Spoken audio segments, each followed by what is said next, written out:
Dans cet exercice, on cherchait à reprendre certaines propriétés de la fonction inverse. La première question demandait si la fonction inverse était définie pour tout nombre réel.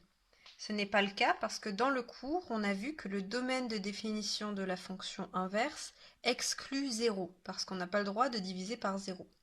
Donc la fonction n'est pas définie en 0, donc elle n'est pas définie sur tous les réels. Ensuite, on vous demandait si la fonction était décroissante puis croissante.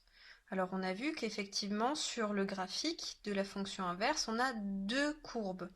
La courbe de la fonction inverse est en deux morceaux, mais les deux morceaux sont décroissants. Donc il n'y en a pas un décroissant puis un croissant, c'est décroissant puis décroissant. Donc c'est faux. Et pour finir, il y avait un petit piège. On vous demandait si la courbe de la fonction était symétrique par rapport à l'axe des ordonnées. Alors elle est bien symétrique, la courbe de la fonction, mais c'est par rapport à l'origine. C'est par rapport à un point et non pas à un axe. Si on plie selon l'axe des ordonnées, les deux morceaux de la courbe ne se superposent pas parce que la courbe, elle ressemble à ça. Donc on voit bien qu'en tournant autour de l'origine, c'est symétrique, mais si on plie selon l'axe des ordonnées, le morceau du haut ne se superpose pas au morceau du bas.